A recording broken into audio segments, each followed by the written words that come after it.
إليش؟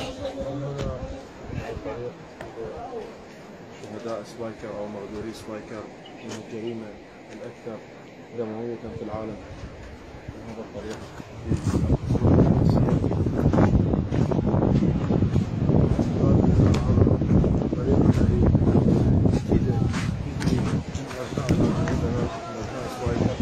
هذا المثال الحبيب الاستاذ الزرقاني من قاتل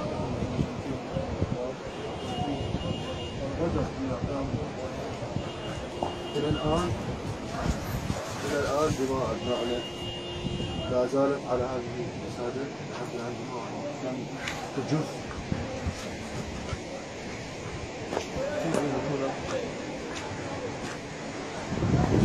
حاصل بالضبط إلى هذا المكان. هنا حشان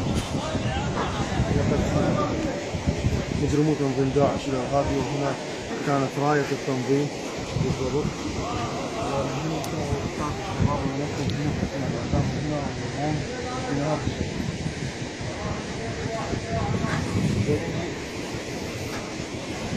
هذه حوافي تشبه لا زالت ممتلئة بدماء أبنائنا. هذه الحافة شاهد على هذه الجريمة.